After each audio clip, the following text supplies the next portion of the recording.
بسم اللہ الرحمن الرحیم۔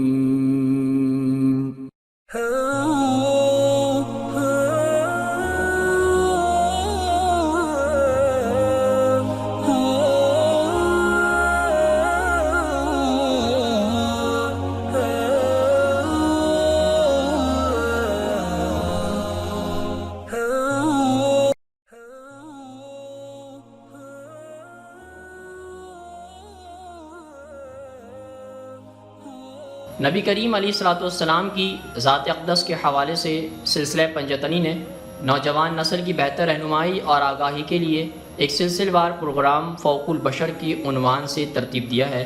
آج ہم انشاءاللہ اس سلسلے کی اگلی قسط کا آغاز کرتے ہیں۔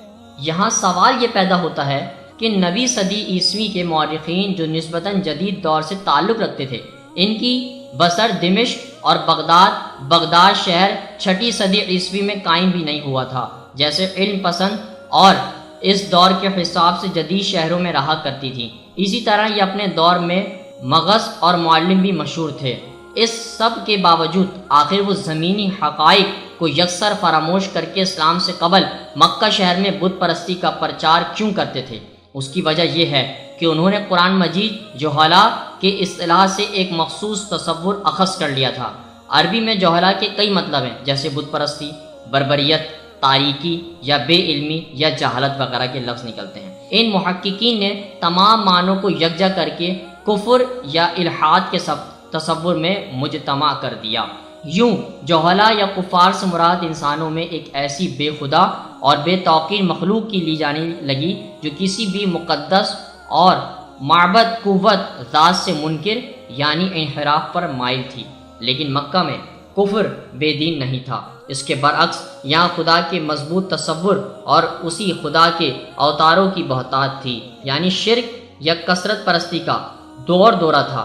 اب مبالغہ آرائی اور تشریحات کے باعث مکہ شہری کی ایک ایسی شبیہ بن گئی ہے جس میں اخلاقیات اور اقدار کا کوئی تصور نہیں، یعنی سمجھا گیا کہ یہاں کل انتشاری بد انتظامی، قبائلی جنگ و جدل، بربریت اور عیاشی الغرض ہر طرح کی قباحت عام تھی۔ اسی بات کو بنیاد بنا کر کہا جانے لگا کہ اس معاشرے میں ساری کجی کا خاتمہ کرنے کے لیے ایک خدا اور اخلاقیات کے تصور کا پنپنا لازم ناگزیر ہو چکا تھا۔ مگر اس طرح تو مذہب اسلام کا معاملہ ایک تاریخی حقیقت کے بجائے ایک سیاسی اصلاح بن کر رہ جاتا ہے۔ یہاں ایک اور مثال بھی ملاحظہ ہو، قدیم دور کے تقریباً اہم مفکر، ملحد، کافر یا لا مذہب رہے ہیں، وہ کافر یا الحاد کی طرف جھکاؤ رکھتے تھے، مگر اس کے باوجود۔ معزز دوستو، آج کی گفتگو کا اختتام ہوا۔ انشاءاللہ کل آپ سے پھر ملاقات کریں گے ایک نئے ذکر اور فکر کے ساتھ۔ اپنا بہت سارا خیال رکھیے گا۔ اللہ حافظ۔